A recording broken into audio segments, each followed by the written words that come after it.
Hello everybody and welcome back to my YouTube channel. This is Dr. Carmen Bryant and this is Redefining Yourself. This is a program of overcoming narcissist abuse through education, through awareness, through these videos. And so to all the new subscribers, thank you guys so much for being here and being part of this team, being a part of this tribe, and for your input, for all the information that you give me when you email me, to the interaction with other people, to the support that you're showing.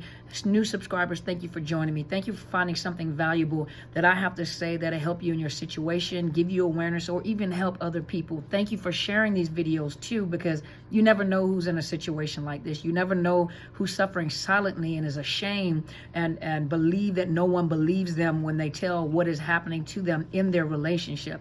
And so if you have not already, please subscribe to my YouTube channel. It is Dr. Carmen Bryant, Overcoming Narcissist Abuse. Hit the bell so that you know whenever I post new videos. That's usually Tuesday through Friday. And when I come on live on Sundays between 8 and 9 Pacific Standard Time, which is the West Coast, which is over in California time. And so to the two ladies, thank you so much for being my moderators in the absence of TMG. I'm going to leave you guys on there so you can assist her and you guys will sniff out the narcs or sniff out the trolls when they come on. Thank you guys for moderating for me. You guys made it easy for me. I am so appreciative. Thank you so much. And so also, if you have not already, I also have a Facebook page, which is Psychological Health Consultants and Services. You're welcome to hit the thumbs up. I do post on both. When I travel, I may not be able to come on live on Facebook. I may have to just come on live on YouTube. And so once again, thank you, and let's get started. I'm not going to be on long. I say it all the time. I know I'm going to be more self-disciplined. I'm getting off when I say I'm going to get off, but I'm not going to be on long today, because I do have to get out of the office. I do have some obligations I have to attend to, and I was busy today. So I wanted to respond to one of the subscribers who asked me to describe the low, mid, and greater narcissist. And as you know, a lot of that verbiage, if you guys have been to HG Tudor's site and read, a lot of that verbiage comes from him. He was diagnosed with narcissistic personality disorder, and I think he was also diagnosed, he's sociopath or psychopath, I'm not sure, but he was ordered into counseling because of some criminal act, and what he calls good doctors, the psychologists that he worked with, have asked him to document and to describe narcissism, which he finds pleasure in doing because he talks about his kind.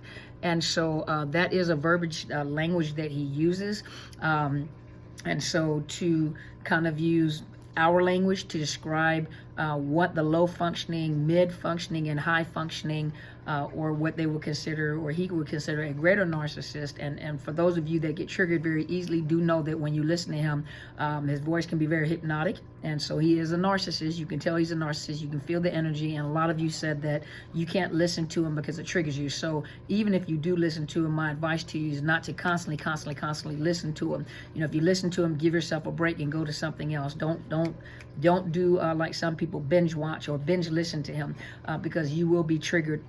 You'll have a love-hate relationship with him, so be very careful, okay? But let's talk about it from this channel. So the best way to describe it is, think about, and I can think of like therapists, you know, when a person goes to school for psychology and they're learning to be a therapist, or in college in general. You know, when you go into college, or even in the military, is one of the things we learn in the military. Private comes in the military, you go into college, you know, you come in and you're coming in raw. You know, you're coming in, you're not disciplined. And the military is a disciplined organization. Those that are not disciplined usually don't make it through, they get kicked out. But you learn discipline, you learn language, you learn the military language, you learn the military culture, you learn how to dress, how to conduct yourself, how to speak professionally. Most people, when they come in the military, they don't have a professional language. You know, they come in talking like they're from the street. And so being around other people, they learn the military lingo, they learn the acronyms that we use. It's a whole nother language. You know, it's a whole different culture. You know, a whole different profession. You learn how to represent the military just by one person when you go out and you wear the green uniform, or the gray uniform, what they used to wear.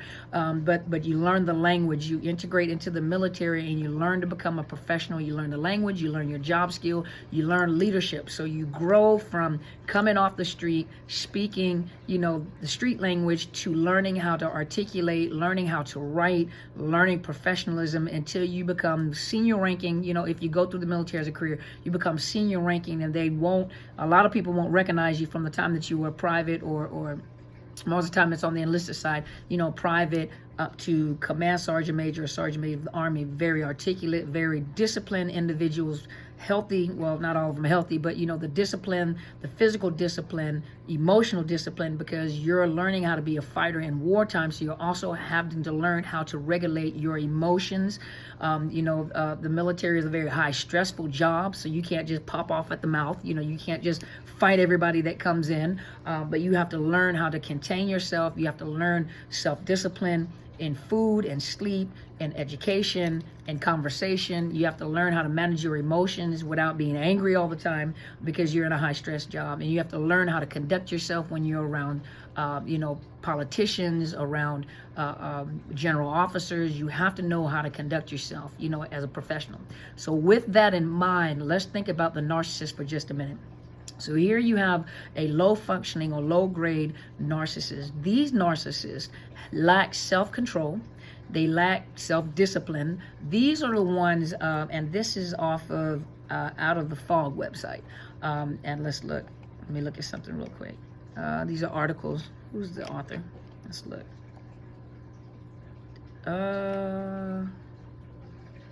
Okay, so it doesn't say who the author is on here. So I'll just pick in a few sites so I can kind of describe it in this term. And so a low functioning personality disordered individual, like for example the narcissist, is one who's unable to conceal dysfunctional behavior from public view or maintain a positive public or professional profile. So, normally they lack emotional regulation. They're reactive. They're not responsive, they're reactive. So they react off of criticism. Usually these are ones that, like I said, they don't have self-control. They don't have emotional regulation, self-regulation. They go into rages, and most of them do. That the narcissists do have narcissistic rage. All of them do. But this one in particular is just out there. They're out of control. They get angry. They want to fight people. These are the ones that are just, they scream and yell at in restaurants. They degrade their partner. And the thing about it is that they respond off of instinct. So they don't feel comfortable. They feel uncomfortable. They scream, they yell, and they're losing fuel. They need more fuel. They don't know how to get it yet. And so they're self-sabotaging. They're sabotaging. Everything they do, everything they touch is sabotage.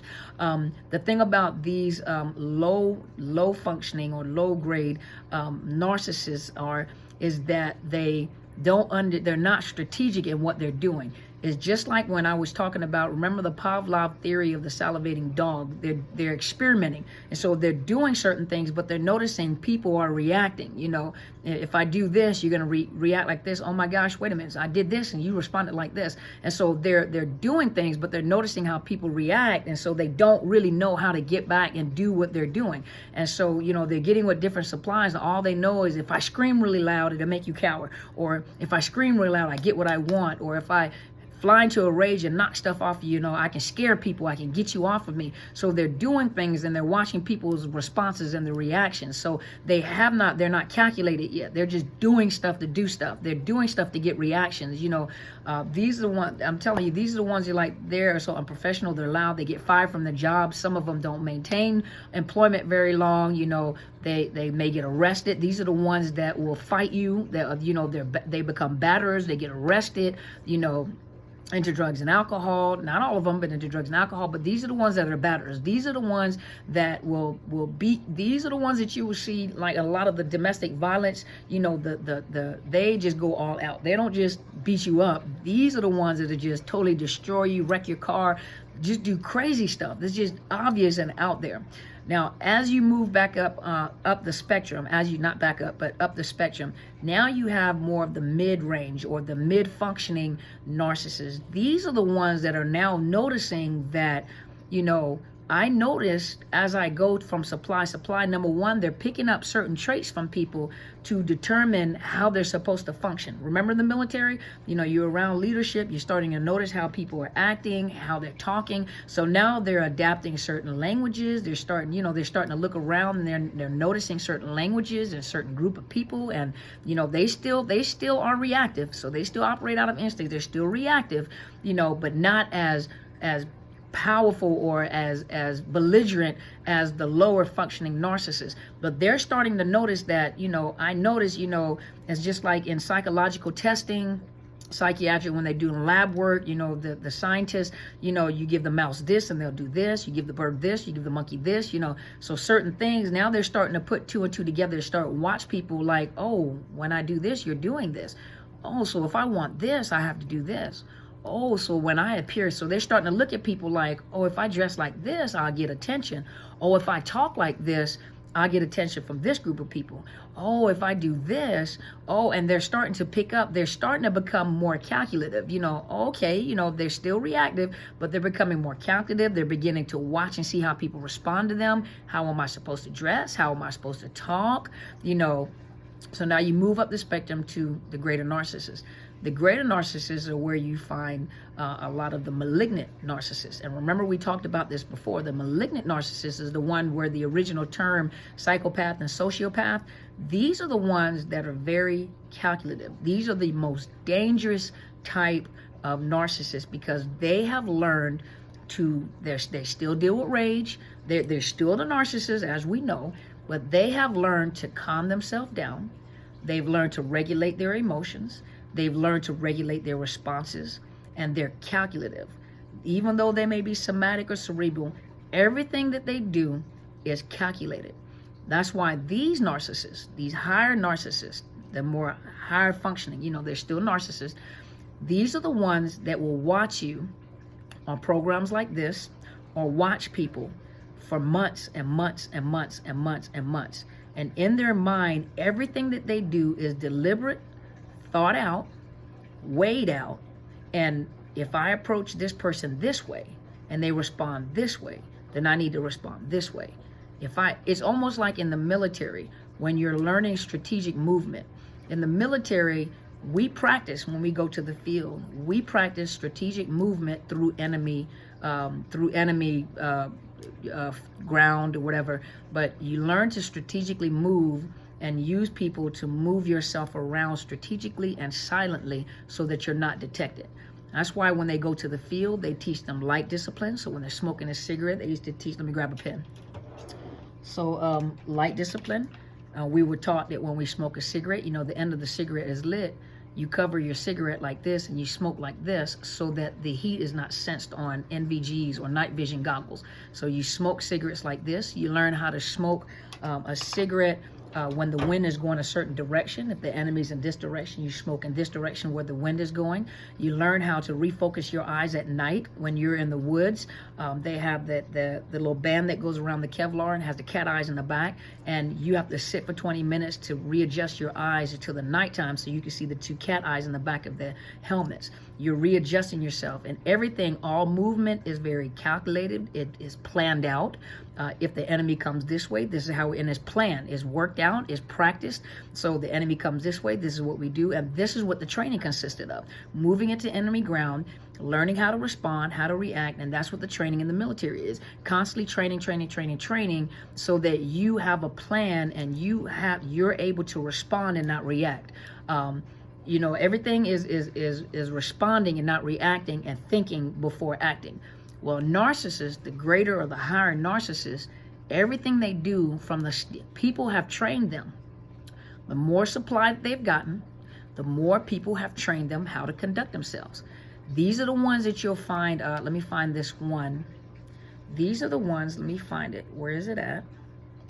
Okay, so on here it says the high-functioning personality disorder individual, those narcissists, those are the ones that are able to keep up with the appearances outside of the home and participate in society convincingly in the workplace and social groups and church and organizations.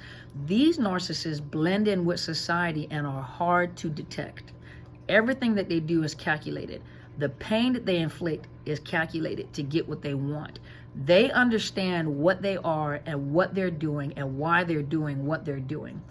Some high-functioning personality disorder individuals, we say narcissists, are leaders in the field of work, politicians, CEOs, teachers, church elders, police officers, judges, etc. However, they may exhibit a very different set of behaviors behind closed doors. So remember, when they get behind closed, and these are like the covert ones, they're still the narcissists. When they get home, they still abuse. And everything is calculated to a point where these are the ones that get into people's head to a point where the people will literally commit suicide. They'll literally kill themselves dealing with this high functioning individual. Let's see. It says here that living with a high-functioning narcissist, for example, can be frustrating because there may be little support and validation from people on the outside of the home who may assume that what they see on the outside is a reflection of what goes on behind closed doors. High-functioning personality disordered individuals, narcissists, these narcissists, the high grade, may use their success in public world as a way to bolster the opinion that there is nothing wrong with them, and they may have any conflict within the home cannot be their fault. You may find yourself thinking, everyone thinks I'm so lucky, but nobody knows what it's really like behind these closed doors. In reality, there are many people who do not know what it is like because it's not the kind of thing that many people are willing to talk about openly in public. These are the higher grade. And like I said, these are the most dangerous ones. These are ones that are very calculated. Everything they do is thought out, the way that they approach you. These are the ones that will show up at your office building and take a peek at you to see what you're doing, and you never know that they were there. These are the ones that drive and watch you drive to your apartment complex or home or home wherever you are, and they listen to everything you say, how you joke. They listen to you, you know, when you're in public talking to your friends. They look at your social media to see what you like, and they begin to morph into that. You know, especially for those of you that put all your business on Facebook, how you feel, mood today, what's hurting you, what you vent on Facebook, and they're so they'll study you for 6 months, 7 months. They'll study you for a year. They study you so much. They look at your pictures. They get your pictures. They'll get your pictures and put it on their telephone and study every feature about you. Everything about you they'll study, so they'll know how to approach you. They know what you do. They know the business that you're in. They know the social group that you're in, and they study. Everything they do is calculated. How they love bomb you, how they approach you, you know, what they do, how they throw the bait. Calculative, dangerous individuals, and so it wasn't a very long video, but hopefully some of that gives you an idea of the low, mid to high grade narcissist. Dangerous individuals, all of them are, but each one of them are learning, you know, from the low functioning, they're learning how to blend in, they're learning what they're doing. You know, the mid-range, mid-grade, you know, those are ones that are starting to learn that skill. They're beginning to understand what they're doing and how they're doing what they're doing. And when you deal with that higher narcissist, those are the ones that are most dangerous, because those are the ones that are able to blend in society and you won't be able to detect them. They're so good at what they do, or they say they're so good at what they do and how they do what they do, because they don't rest. They think, they calculate, they plan, they train, you know, and they leave a trail of broken, suicidal, dead folks behind. That is how dangerous these higher ones are. All the narcissists are dangerous, but this is how dangerous the higher narcissists are. So hopefully that answered the question. If I missed anything, if you wanted me to go more in detail, because I'm kind of limited today at my time, I have to get out of the office, but hopefully that gave you enough detail so that you can expound or research some more, or even think about the type of narcissist that you were with, the type of person that you were dealing with. And so hopefully this has helped you. Hopefully that was enough information. If it was not enough information, just leave some comments and ask me to elaborate on something else. You know, let me know if this was okay, you know, I mean, meaning okay to answer the question. And so once again, thank you guys so much for being here. Thank you for tuning in. Thank you guys so much. Please subscribe to my channel, Dr. Carmen Bryant, Overcoming Narcissist Abuse. Hit the bell so you know whenever I upload. Thank you to all the new subscribers. I also have a Facebook page, Psychological Health Consultants and Services. You're welcome to hit the thumbs up. I post on both channels, and make sure you tune in. I'll be back tomorrow. I believe I have a little more time tomorrow because I won't have to rush out of the office. So hopefully this has helped you. And as my friend always says, go and be great.